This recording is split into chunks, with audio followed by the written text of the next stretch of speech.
సమరం న్యూస్ ఛానల్కు స్వాగతం. ఈనాటి ముఖ్యాంశాలు: లౌకిక పౌరస్మృతి రావాల్సిందే, స్వాతంత్ర్య వేడుకల్లో ప్రధాని మోదీ ఉద్ఘాటన. 5 ఏళ్ల తర్వాత మళ్లీ స్వాతంత్ర్యం. రాజధాని అమరావతి పర్యాటక శోభితం. శాశ్వతంగా అన్నా క్యాంటీన్లు. నేడు నింగిలోకి SSLV D3. కోల్కతా ఆసుపత్రిలో అర్ధరాత్రి విధ్వంసం. రోజుకు ఎన్ని పోషకాలు తీసుకోవాలి? ఈరోజు వార్తలను చూద్దాం. లౌకిక పౌరస్మృతి రావాల్సిందే, స్వాతంత్ర్య వేడుకల్లో ప్రధాని మోదీ ఉద్ఘాటన. ప్రస్తుతం అమల్లో ఉన్న పౌరస్మృతి మతతత్వంతో వివక్షను ప్రోత్సహించేదిగా ఉన్నందువల్ల దీని స్థానంలో లౌకిక పౌరస్మృతిని తీసుకురావాల్సిన అవసరం ఉందని ప్రధాని నరేంద్ర మోదీ గట్టిగా అభిప్రాయపడ్డారు. దీంతోపాటు ఒకే దేశం ఒకే ఎన్నిక అనే రీతిలో అన్ని రకాల ఎన్నికల్ని ఏకకాలంలో నిర్వహించేలా చేసుకోవాలని చెప్పారు. 78వ స్వాతంత్ర్య దినోత్సవాలను పురస్కరించుకుని గురువారం ఢిల్లీలోని ఎర్రకోటపై ఆయన జాతీయ పతాకాన్ని ఎగరవేశారు. కోట బురుజులపై నుంచి దేశ ప్రజలను ఉద్దేశించి ప్రసంగించారు.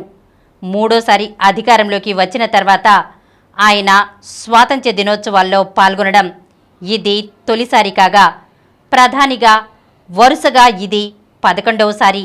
మునిపెన్నడూ ఆయనతో సహా ఏ ప్రధాని చేయనంత సుదీర్ఘంగా 98 నిమిషాల సేపు మోదీ ఈసారి ప్రసంగించారు. ప్రభుత్వ విజయాలను, వికసిత భారత్ లక్ష్యాలను ప్రజల ముందుంచారు. 5 ఏళ్ల తర్వాత మళ్లీ స్వాతంత్ర్యం. రాష్ట్ర ప్రజలకు 5 ఏళ్ల తర్వాత మళ్లీ స్వాతంత్ర్యం లభించిందని ముఖ్యమంత్రి చంద్రబాబు నాయుడు అన్నారు. గత పాలనలో ప్రజలు కోల్పోయిన స్వేచ్ఛా స్వాతంత్ర్యాలను తిరిగి అందించేందుకు తాము కట్టుబడి ఉన్నామని వెల్లడించారు. కూటమి ప్రభుత్వంపై ప్రజలు పెట్టుకున్న ఆశలు, ఆకాంక్షలు నెరవేరుస్తామని ప్రకటించారు. సూపర్ 6 హామీల్లో ఇప్పటికే కొన్నింటికి శ్రీకారం చుట్టామని, మిగతావి త్వరలోనే అమలు చేస్తామన్నారు. తమ ప్రభుత్వ నిర్ణయాలు, పథకాలు, విధానాలు ప్రజల జీవన ప్రమాణాలు పెంచేలా ఉంటాయని తెలిపారు. 78వ స్వాతంత్ర్య దినోత్సవాన్ని పురస్కరించుకుని రాష్ట్ర ప్రభుత్వం విజయవాడలోని ఇందిరాగాంధీ మున్సిపల్ స్టేడియంలో నిర్వహించిన కార్యక్రమంలో ఆయన జాతీయ జెండా ఆవిష్కరించి గౌరవ వందనం స్వీకరించారు. రాజధాని అమరావతి పర్యాటక శోభితం. అమరావతిని పర్యాటక రంగంలోనూ మేరు నగరంలా నిలిపేలా ప్రభుత్వం చర్యలు తీసుకుంటోంది. రాజధాని ప్రాంతాన్ని పర్యాటక హబ్గా తీర్చిదిద్దేందుకు 500 కోట్ల రూపాయలతో ప్రణాళికలు సిద్ధం చేయనుంది. మెగా పర్యాటక అభివృద్ధి ప్రాజెక్టు కింద కేంద్ర ప్రభుత్వ గ్రాంట్ కోసం సమగ్ర ప్రాజెక్ట్ నివేదిక సిద్ధం చేయాలని పర్యాటక శాఖ అధికారులను సీఎం చంద్రబాబు ఇటీవల ఆదేశించారు. మెగా పర్యాటక అభివృద్ధి ప్రాజెక్టు కింద కేంద్ర ప్రభుత్వం ప్రత్యేక కార్యక్రమాన్ని ప్రకటించబోతోంది. ప్రసాద్, స్వదేశ్ దర్శన్ పథకాల తరహాలో ఈ కార్యక్రమం ఉండబోతుందన్న సమాచారంతో అమరావతిని పర్యాటకంగానూ అభివృద్ధి చేసేందుకు ప్రణాళికలు సిద్ధం చేయాలని రాష్ట్ర ప్రభుత్వం నిర్ణయించింది. ఈ నెల 13న పర్యాటక శాఖపై సీఎం నిర్వహించిన సమీక్షలో ఈ ప్రస్తావన వచ్చింది. DPR సిద్ధం చేయాలని చంద్రబాబు ఆదేశించారు. దీంతో కన్సల్టెన్సీ సంస్థ ఎంపిక కోసం అధికారులు ఏర్పాట్లు చేస్తున్నారు. శాశ్వతంగా అన్నా క్యాంటీన్లు. 4వసారి ముఖ్యమంత్రిగా బాధ్యతలు నిర్వహిస్తున్న తనకు అత్యంత సంతృప్తి కలిగించే అంశం అన్నా క్యాంటీన్లు అని సీఎం చంద్రబాబు పేర్కొన్నారు. ఎవరైనా ముందు జానెడు పొట్ట కోసం పాకులాడతారన్నారు. పేదలు, కూలీనాలీ చేసుకునేవారు ఆకలితో ఉండకూడదనే లక్ష్యంతోనే అన్నా క్యాంటీన్లు ప్రారంభించామని అన్నారు. అన్నా క్యాంటీన్లను ట్రస్ట్ ద్వారా శాశ్వతంగా కొనసాగించేందుకు ఏర్పాట్లు చేస్తున్నట్లు ప్రకటించారు. గిరిజన ప్రాంతాల్లో మండలానికో అన్నా క్యాంటీన్ ఏర్పాటు చేస్తామని ప్రకటించారు. స్వాతంత్ర్య దినోత్సవం సందర్భంగా రాష్ట్ర వ్యాప్తంగా అన్నా క్యాంటీన్లను పునః ప్రారంభించారు. కృష్ణా జిల్లా గుడివాడలో గురువారం మధ్యాహ్నం సీఎం చంద్రబాబు దంపతులు అన్నా క్యాంటీన్ను ప్రారంభించారు. ఈ సందర్భంగా జరిగిన సభలో ముఖ్యమంత్రి ప్రసంగించారు. నేడు నింగిలోకి ఎస్ఎస్ఎల్వి D3. తిరుపతి జిల్లా శ్రీహరికోటలోని షార్ ఈరోజు ఉదయం 9:17 ఎస్ఎస్ఎల్వి D3 నింగిలోకి దూసుకెళ్లింది. వేకువజామున 2:47 కౌంట్డౌన్ ప్రారంభమైంది. ఈ ప్రయోగం ద్వారా 175 కిలోల EOS-08 ఉపగ్రహాన్ని కక్షలోకి ప్రవేశపెట్టారు. EOSలో ఉండే electro optical infrared payload midwave, long wave, ఇన్ఫ్రారెడ్లో చిత్రాలను క్యాప్చర్ చేస్తుంది. విపత్తు నిర్వహణలో ఈ సమాచారం ఉపయోగపడుతుందని ఇస్రో పేర్కొంది. భారత్ ప్రతిష్టాత్మకంగా చేపడుతున్న గగన్యాన్ ప్రాజెక్టు పనులు చురుగ్గా జరుగుతున్నాయని ఇస్రో అధిపతి డాక్టర్ సోమనాథ్ పేర్కొన్నారు. కోల్కతా ఆసుపత్రిలో అర్ధరాత్రి విధ్వంసం. పశ్చిమ బెంగాల్లోని కోల్కతాలో జూనియర్ వైద్యురాలిపై అత్యాచారం జరిగిన ఆర్జీకర్ ఆసుపత్రిలో బుధవారం అర్ధరాత్రి దుండగులు విధ్వంసం సృష్టించారు. అత్యాచారానికి వ్యతిరేకంగా ఒకవైపు నగరమంతా నిరసనలు తెలుపుతుంటే మరోవైపు ముసుగులు ధరించిన విధ్వంసకారులు కర్రలు, ఇటుకలు, రాడ్లతో ఆసుపత్రి ఆవరణలోకి దూసుకొచ్చి దాడులు చేశారు. అత్యవసర గది, నర్సింగ్ స్టేషన్, మందుల దుకాణం, అవుట్ పేషెంట్ విభాగాలతో పాటు సీసీటీవీలను ధ్వంసం చేశారు. దాడికి పాల్పడిన వారిలో ఇప్పటి వరకు 9 మందిని అరెస్ట్ చేసినట్లు గురువారం కోల్కతా పోలీసులు వెల్లడించారు. అర్ధరాత్రి సుమారు 40 మంది వరకు నిరసనకారుల రూపంలో వచ్చిన దుండగులు ఆసుపత్రిలో విధ్వంసం సృష్టించారని, వీరి దాడిలో ఓ పోలీస్ వాహనం సహా మరికొన్ని ద్విచక్ర వాహనాలు ధ్వంసమయ్యాయని పోలీసులు పేర్కొన్నారు. మరికొంతమంది పోలీసులకు గాయాలైనట్లు తెలిపారు. గుంపును చెదరగొట్టడానికి తాము బాష్పవాయు గోళాలను ప్రయోగించినట్లు వెల్లడించారు. ఆసుపత్రిపై దాడులతో రాష్ట్రంలో మరోసారి ఆందోళనలు మిన్నంటాయి.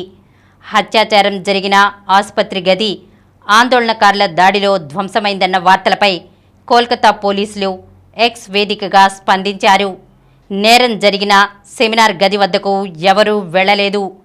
ధృవీకరణ లేని వార్తలను వ్యాప్తి చేయొద్దు. వదంతులు వ్యాప్తి చేసిన వారిపై చట్టపరమైన చర్యలు తీసుకుంటామని వెల్లడించారు. రోజుకు ఎన్ని పోషకాలు తీసుకోవాలి? ఆహారంలో సరిపడా పోషకాలు ఉన్నప్పుడే అది సమతుల ఆహారం అవుతుంది. అందుకోసం శాకాహారులైతే రోజు మొత్తంలో 250 గ్రాముల తృణధాన్యాలు, 400 గ్రాముల కూరగాయలు, 100 గ్రాముల పండ్లు, 85 గ్రాముల పప్పు దినుసులు, 35 గ్రాముల నట్స్, 27 గ్రాముల కొవ్వులు, నూనెలు, 300 గ్రాముల పాలు, పెరుగు తీసుకోవాలి. మాంసాహారులైతే 260 గ్రాముల తృణధాన్యాలు, 400 గ్రాముల కూరగాయలు, 100 గ్రాముల పండ్లు, 55 గ్రాముల పప్పు దినుసులు, 70 గ్రాముల చికెన్ మాంసం, 30 గ్రాముల నట్స్ సీడ్స్, 27 గ్రాముల కొవ్వులు, నూనెలు, 300 గ్రాముల పాలు, పెరుగు తీసుకోవాలి. అలాగే ఆహారంలోని పోషకాలు నష్టపోకుండా అదే పనిగా బియ్యం, పప్పు దినుసులను నీళ్లలో కడగకూడదు. అలాగే కూరగాయలు, పండ్లను చిన్న చిన్న ముక్కలుగా కోసుకోకుండా పెద్దవిగా కోసుకోవాలి. కోసిన వెంటనే వండుకోవాలి లేదా తినేయాలి. గిన్నెల మీద మూత ఉంచి వండుకోవాలి లేదా కుక్కర్లో ఉడికించుకోవాలి. ఓవెన్లో వంట గురించి కొందరికి అపోహలుంటాయి. సంప్రదాయబద్ధమైన వంట విధానాల్లో జరిగే పోషక నష్టానికి, మైక్రో ఓవెన్లో జరిగే పోషక నష్టానికి వ్యత్యాసం ఎంతో తక్కువ. ఇప్పుడు కొన్ని సంక్షిప్త వార్తలను చూద్దాం. నడుస్తున్న రైలు నుంచి విడిపోయిన బోగీలు. పశ్చిమ రైల్వే వడోదరా డివిజన్ పరిధిలో గురువారం Ahmedabad to Mumbai double decker ఎక్స్ప్రెస్కు చెందిన 2 బోగీలు రైలు నుంచి విడిపోయాయి. సూరత్కు చేరువగా రైలు వెళ్తుండగా ఈ ఘటన చోటు చేసుకుంది. ఫలితంగా ఇతర రైళ్లను లూప్ లైన్లో పంపించాల్సి వచ్చింది. విడిపోయిన పెట్టెల్ని రైలుకు జతచేసి మార్గాన్ని పునరుద్ధరించారు.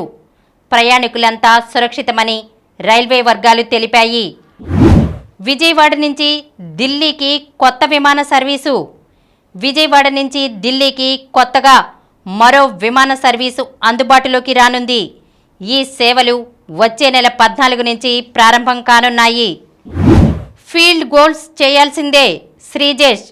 ఒలింపిక్స్లో భారత్ తరచుగా పతకాలు గెలవాలంటే ఎక్కువగా ఫీల్డ్ గోల్స్ చేయాలని దిగ్గజ హాకీ ఆటగాడు పిఆర్ శ్రీజేష్ అన్నాడు.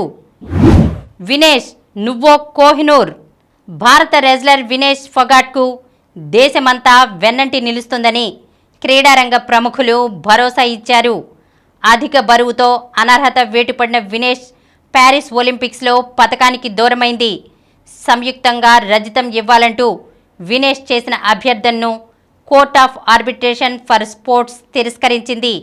దీనిపై భారత క్రీడారంగం వినేష్కు మద్దతుగా స్పందించింది. ప్రజ్ఞానందకు ఆఖరి స్థానం. Saint Louis chess tournament rapid విభాగంలో భారత గ్రాండ్ మాస్టర్ ప్రజ్ఞానంద ఆఖరి స్థానంలో నిలిచాడు.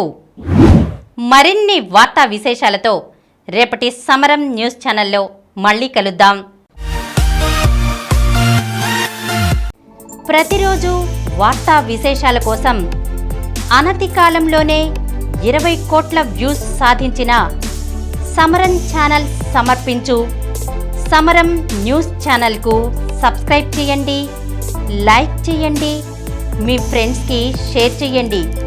అలాగే ప్రక్కనున్న గంట సింబల్ని ప్రెస్ చేయడం మర్చిపోకండి.